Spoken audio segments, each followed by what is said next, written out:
I'm coming after you with a knife. With a knife, I'm gonna put it in you. It's gonna hurt. Hey everybody, my name is Ian Garcia, this is Devotional Criticism, and welcome back to the New Movie Diary, a cinema criticism series in which I review recent, new, and up-and-coming film releases, and then attempt to give you the straight facts about them in my humble opinion. Had a few interesting options for releases from this past weekend. As far as lower-key thrillers, I would have been tempted to try a double feature of What You Wish For, starring Nick Stahl, as well as the very cheap-looking but still very interesting-looking neo-western The Dead Don't Hurt, written, directed by, and starring Viggo Mortensen. On the smaller, more dramatic indie side of things, and just in time for Pride Month, I was also looking at either D.W. Watterson's cheerleader drama Backspot or Corey Shorman's queer coming-of-age flick Big Boys. But in a week that seems to have gone relatively cold as far as major studio or blockbuster releases going into the official start of the summer movie season, it seems like the connoisseurs of smaller cinema have been given a lot more room to breathe, and as far as post-festival word of mouth, it's really obvious to me at least that all eyes were squared on two major minor releases from last weekend. Those being, on the one hand, Robot Dreams, the very cute-looking and first animated feature film from art house writer-director Pablo Berger, and on the other hand, In a Violent Nature, a feature film debut by writer-director Chris Nash that touts itself as a slasher film in which most of the action follows the subjectivity of the slasher themselves rather than their victims. Now, I would have been perfectly satisfied with checking out Robot Dreams, but in my heart of hearts, in a year where just not that many horror flicks have piqued my interest at all, I was much more in the mood for a good old bloody time, especially with that very intriguing narrative conceit of being from the perspective of the killer tacked onto it.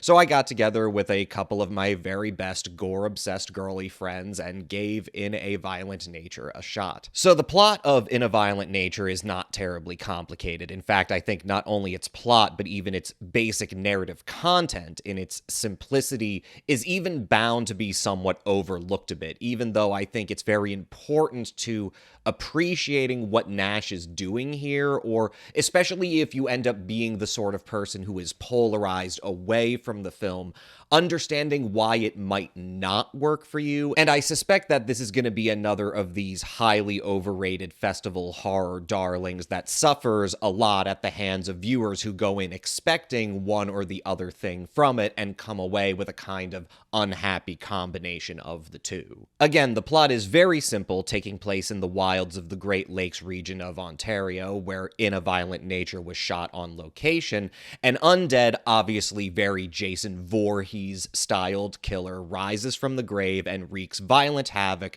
primarily on a group of vacationing teenagers, one of whom unwittingly steals the coveted locket of the killer's mother from his burial site. But because much of the film is shot from the subjective of the killer himself, here portrayed by Rye Barrett, and very ably, I might add, in this silent role for him, much of In a Violent Nature, especially in its first half, is composed not so much of all that stuff that would get cut out of a classic slasher movie, but stuff that they wouldn't even think to put in the first place, which is to say, long stretches of this hulking, desiccating juggernaut of a corpse just walking around the woods and stalking his eventual victims. In profiles and interviews, Nash has expressed his deriving a lot of the inspiration for the style of In a Violent Nature from the Death Trilogy by Gus Van Sant, those films being Jerry, Elephant, and Last Days, ways, all of which are composed extensively of long stretches of characters simply moving through space in ambient silence, and especially in a later moment in the film when we finally see the face of Rye Barrett's killer.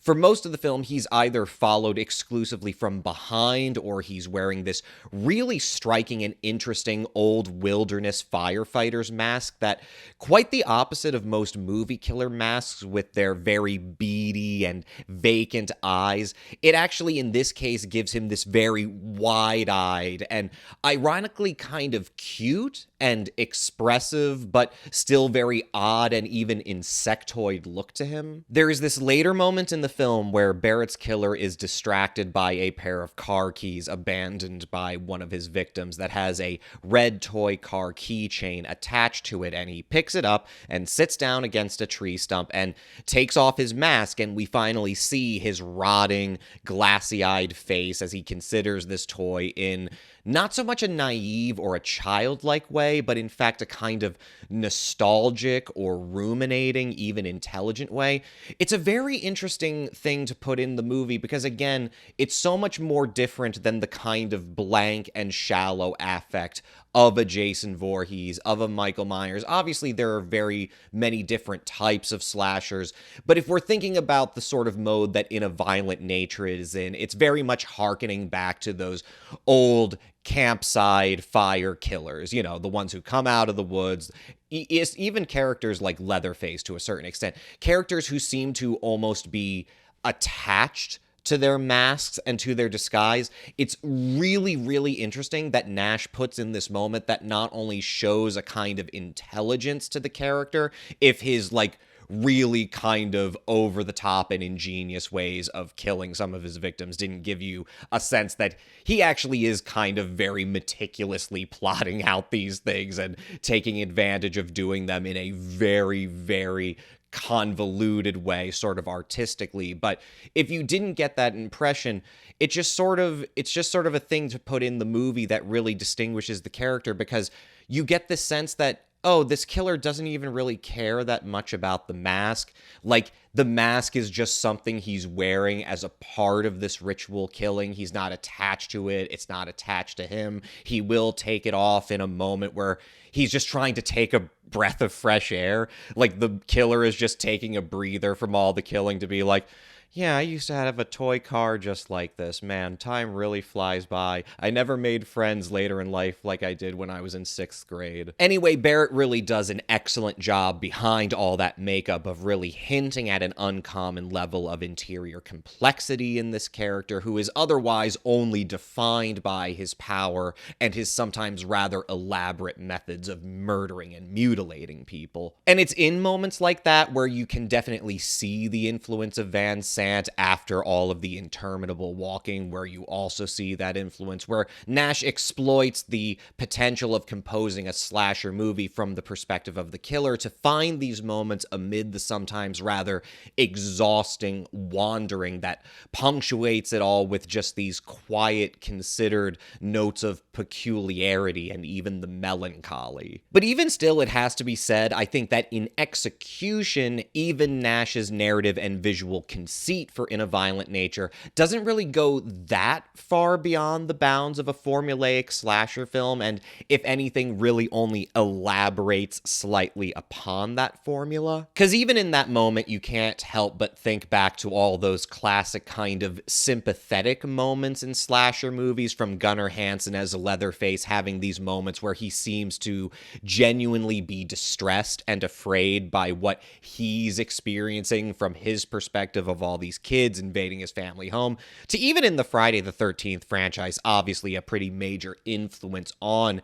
In a Violent Nature, where Jason will have these turns of being portrayed somewhat sympathetically as a kind of innocent child trapped in the body of this murderous fiend. You can also certainly read the first showing of the child Michael's face in Halloween as having a similar effect, a similar theme of a child trapped in a body that he can't control. Although, as I've said, Nash's character of the killer here is certainly different and unique in its own right. He isn't really reinventing the wheel that much here. Even the basic narrative and visual conceit of the film, the largely handheld cinematography that follows Barrett's killer, handheld camera, and POV techniques have been a staple of the slasher film genre all the way back to early proto-slasher progenitors like Mario Bava's A Bay of Blood, to Black Christmas and Halloween, of course, both of which made really extensive use of subjective camera cinematography that quite frankly became a rather defining modality of seeing in slasher movies and was so instrumental in defining them as a horror subgenre and sparking all of this backlash against them as kind of literally voyeuristic violent pornography where you identify not just with the killer but the gaze, the eyes of the killer. There's also no getting around the extent to which Nash's elaboration of slasher film subjective camera into a full narrative modality rather than a simple temporary formalistic one clearly at times creates a kind of video game effect. Obviously, there are slasher games that have lent themselves pretty well to that subjective, the voyeuristic charter of the slasher genre, and especially in the first kill sequence of In a Violent Nature, you see an absolutely video game style progression to Barrett walking further and further into the scene and hearing the dialogue between his potential victims, much of which is very obvious and redundant and frankly almost feels like you're approaching video game NPCs whose dialogue is spawned by your character's progression. There's also obviously that sticking so closely to the subjective of this killer for so long and following him the way that Nash and cinematographer Pierce Dirks does.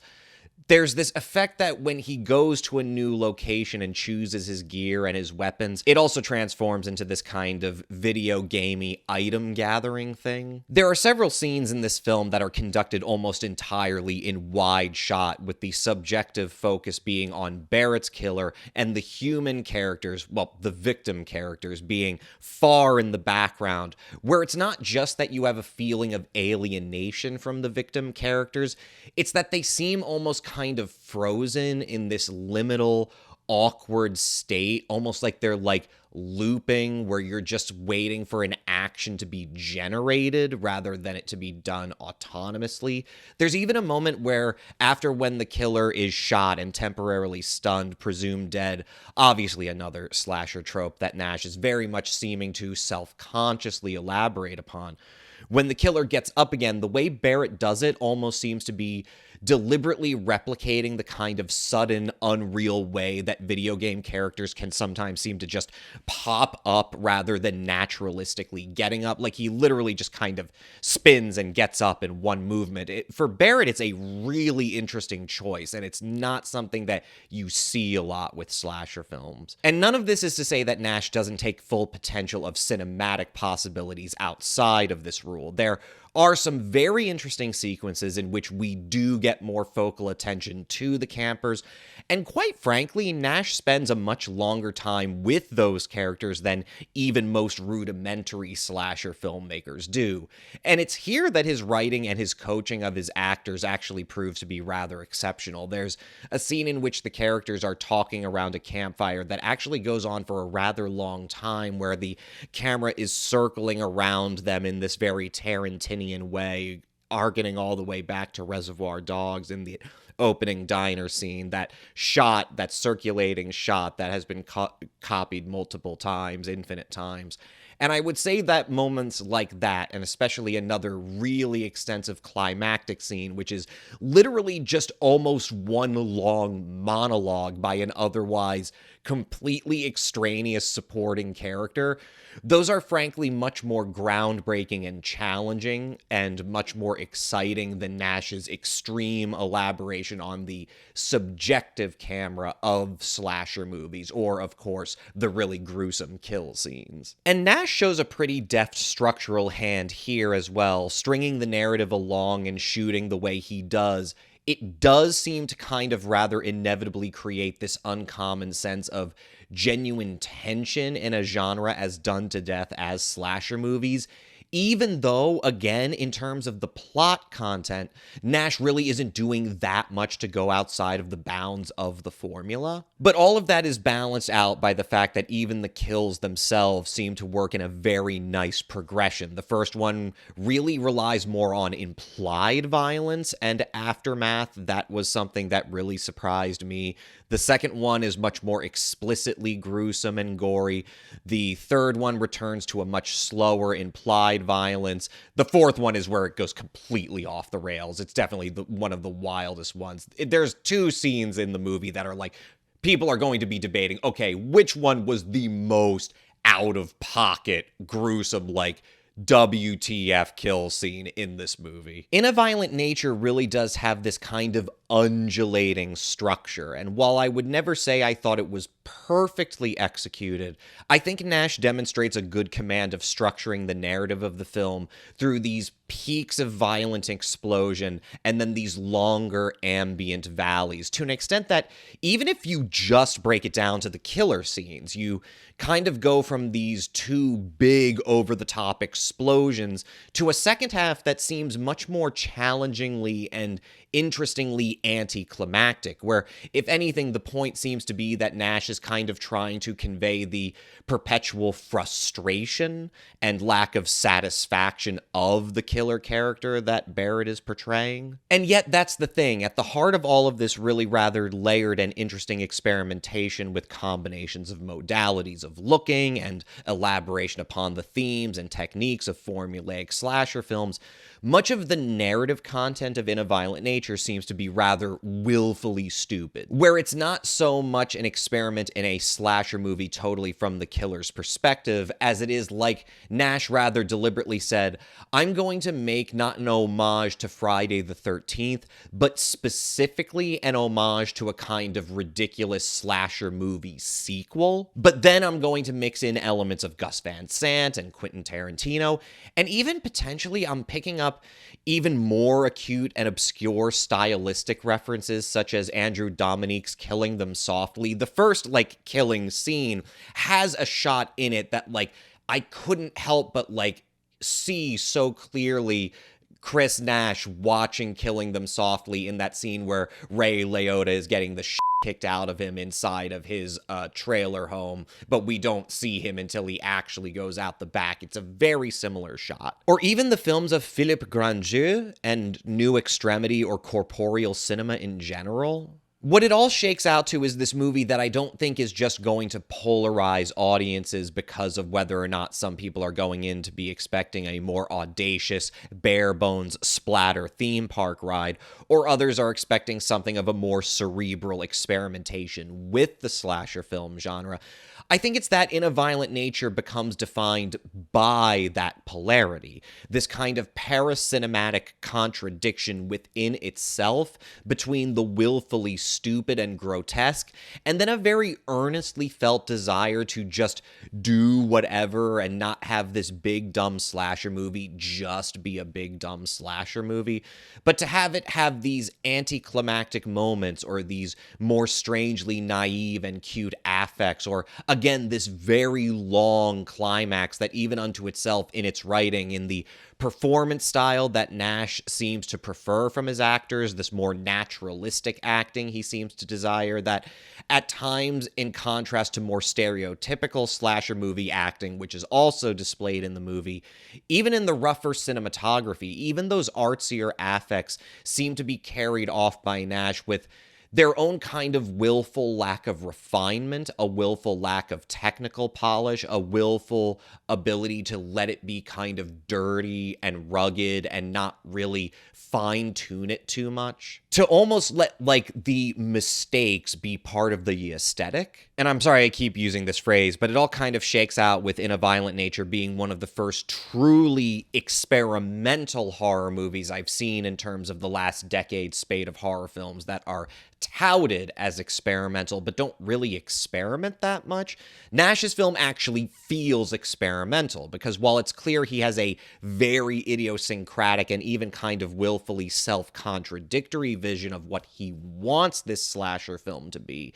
what the film ultimately suggests is a willingness to let the initial motivation to expand upon the subjective camera of the slasher film, to really follow the slasher as a cinematic subject, let that then dictate what the film is, regardless of whether it's what you expected going in, or whether or not it's perfect, or whether or not it works. Where the whole point of real experimental cinema is precisely that you're trying to do an experiment and just watch the effects without judgment or conventional norms of commercial genre. There are lots of things about In a Violent Nature that don't work per se because they aren't intended to work. Nash really does seem to have just shot out of the gate as one of the boldest of the new horror iconoclasts, where what actually makes his debut so refreshing and so engaging and so hypnotic and so intense is precisely because of this lingering, never relieved sense of the idea that it just isn't working, that we're watching something that is so fundamentally wrong because of how it undulates through these waves of ingenious, though extreme, black comic stupidity on the one hand, and then this more dreadful, cerebral, and seriously patient following of the film experiment on the other. In a Violent Nature is a slasher film that can claim to be both really quite a lot of fun, as well as really deeply fascinating as a cinematic experiment, and all of the intuitive places that it goes in the hands of what seems to be a pretty boldly original creator. I'm going to give it a solid 4 out of 5. With that, I'm going to wrap it up. Let me know what you guys think in the comments. What did I get right? What did I get wrong? Don't forget to like, share, subscribe, bell, yada yada. My name is Ian Garcia. This is Devotional Criticism, and this was the New Movie Diary. I'll catch you guys next time.